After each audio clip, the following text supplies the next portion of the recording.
তাদের কথা ভেবে খুব মন খুব কাঁদে যারা ঠাকুর থেকে বঞ্চিত, যারা কোনো একটা কারণে কোনো এক সময় ঠাকুর থেকে বঞ্চিত হয়েছে। এই জন্যই আমাদের ডিপি ওয়ার্কস করা দরকার।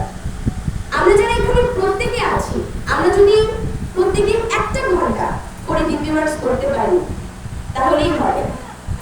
আমাদের এই ভালোবাসার টান, এই ভালোবাসাই মানুষকে, যারা ঠাকুর থেকে বঞ্চিত ছিলেন একটা সময়, যারা এখনো বঞ্চিত আছে ঠাকুর থেকে, আমরা তাদেরকে ঠাকুরের চরণে আবার ফিরিয়ে দিতে পারবো।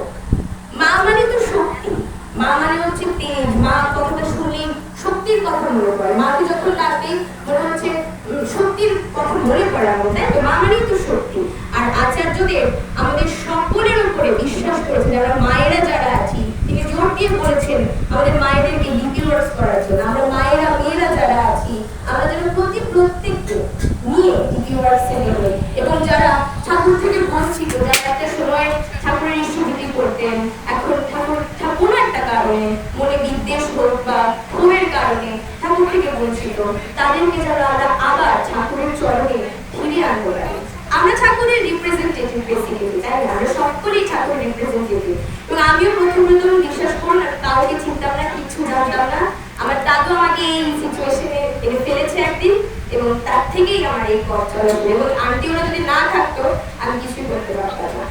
আমি সবাইকে, যারা আপনারা আছেন সবাইকে আমি অনুরোধ করবো, আমি জানি আমি যদিও সাংসারিক জীবন এখনো ফেস করিনি, তারপরে আমি বুঝতে পারি মাকে দেখে যে সংসারের কাজ সামলিয়ে ঠাকুরের কাজ করা অনেকটাই চাপের হয়ে যায়, কিন্তু আমাদের করতে হবে। কারণ আমাদের আচার্যদেব, আমাদের অবিন দাদা আমাদের উপর বিশ্বাস করেছেন, আর সেই বিশ্বাসের উপর আমাদের কাজ করতে হবে। আমাদের হেরে গেলে চলবে না। আচার্যদেব বলেছেন ঠাকুরের মানুষ। আমি যখন দেওঘরে গেছিলাম আমি শুনেছি আচার্যদেব বলছিলেন একজনকে, ঠাকুরের মানুষ কখনো হেরে যেতে পারে না। পারে?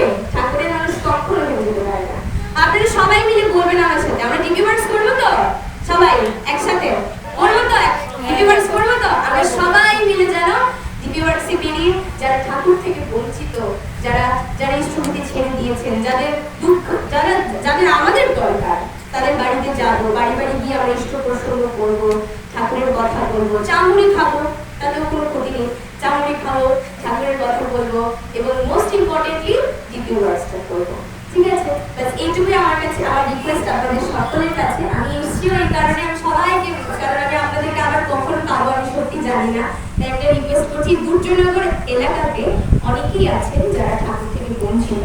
হ্যাঁ, আমি ডিপি ওয়ার্কস করতে গিয়ে জিনিসটা বুঝতে পেরেছি, আন্টিও জানে যে অনেকের বাড়িতে আমাদের যাওয়া দরকার, অনেকের বাড়িতে গিয়ে ইষ্ট প্রসঙ্গ করা দরকার, এবং আপনাদের সাহায্য ছাড়া সেটা হবে না। কারণ একা চলে যায় না, তো সম্ভব না।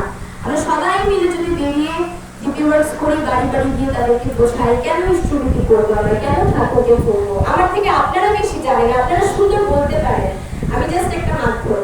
এই রিকোয়েস্টটাই করবো, আমরা সকলে যেন বেরিয়ে ডিপি ওয়ার্কস করি।